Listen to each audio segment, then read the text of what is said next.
今年3月，苏丹西部某个州遭受严重的蝗虫灾害，一眼看过去，密集的蝗虫如黑云蔽日，让人心里不住发怵。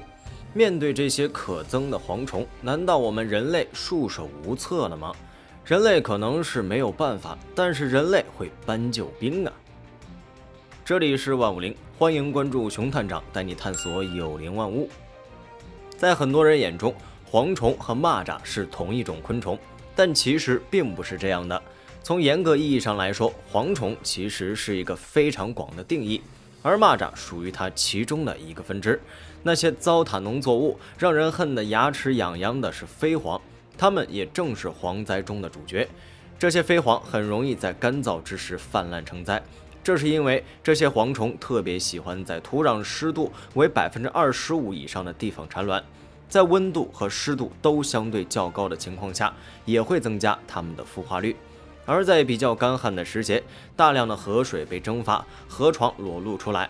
虽然从表面上看，河床也干涸了，但是它们表面下的土壤依然维持在一个较高的湿度上，因此也很容易孵化成功。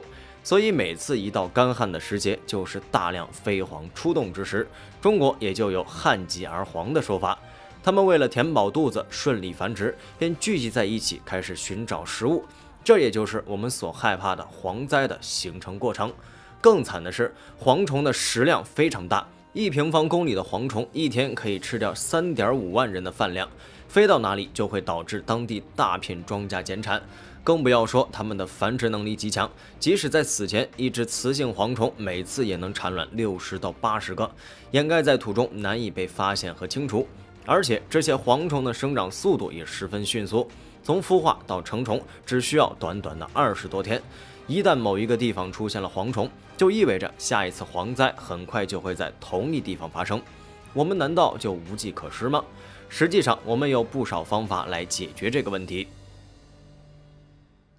猪鸡被称为蝗虫克星，吃起蝗虫来像吃小零食。我国在50年代期间引进了猪鸡并繁育，当时只有北京、上海、广东、广西等省市。随着繁育手段的进步，现在已经遍及全国各地。一开始，猪鸡只是用来吃和作为观赏的，后来在2014年 CCTV7 农业与军事频道纪录片《科技院的目击制蝗》中，就真正让人见识到了猪鸡的另一个大用处。在这部纪录片中，当地政府带领着农户们养殖猪鸡，并在草原上对其放牧，从而有助于治理蝗灾。这是因为猪鸡野性强，羽翼发达有力，奔跑能力强，而且必要的时候，它们还会短距离飞跃，飞到一定的高度，便可吞食飞在空中的蝗虫。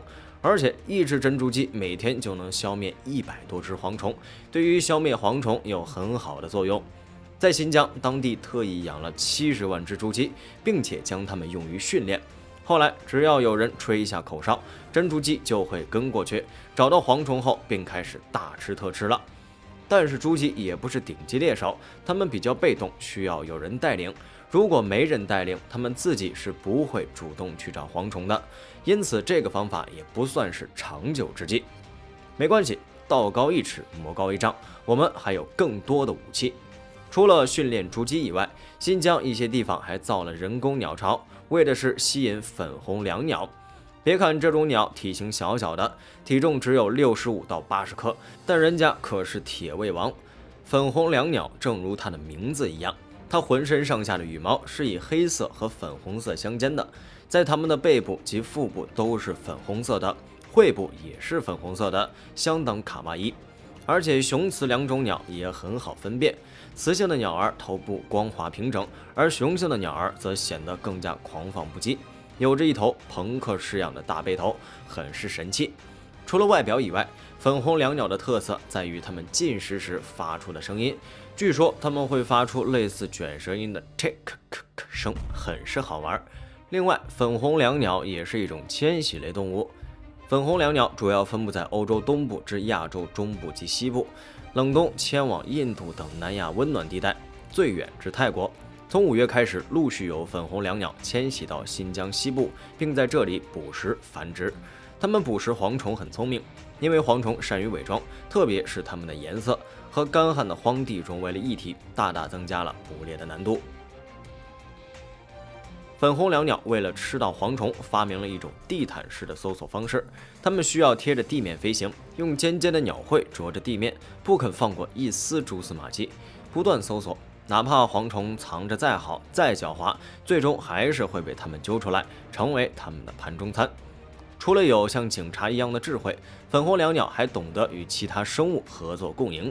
特别在新疆，粉红椋鸟和牛羊相处得非常之好，经常会尾随在这些生物后面。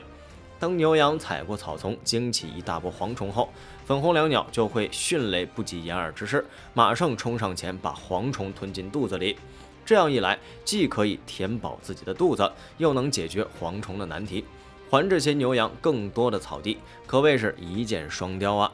再加上粉红椋鸟本身喜欢群居，数量当然也不会少，所以一旦有一只粉红椋鸟出现，就意味着还有数百只的粉红椋鸟。这种鸟的出现就是农民最大的福音，它们可以在非常短的时间里将蝗虫的数量降低到一个非常少的水平，以减少蝗灾带来的损失。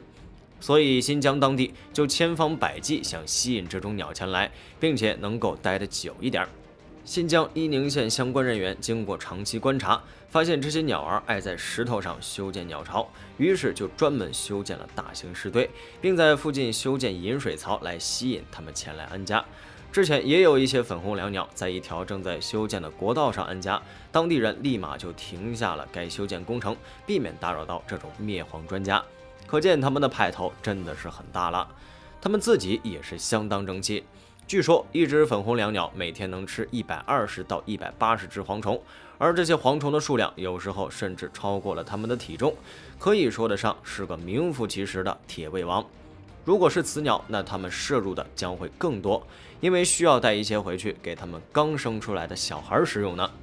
除了这些物种以外，还有更多可以吃蝗虫的动物，比如说所有的蛙类都是蝗虫的天敌。在鸟界中，还有燕鸻、白翅蝮鸥等也喜欢吃蝗虫，特别是刚孵出的那阶段，食量最大，一个月就可以吃16200多只。还有我们常见的蜥蜴、蜘蛛、螳螂等，也是捕蝗虫的一把好手。非常感谢您看完本期万物灵，欢迎点赞、评论加关注，您的关注是熊探长探秘的最大动力。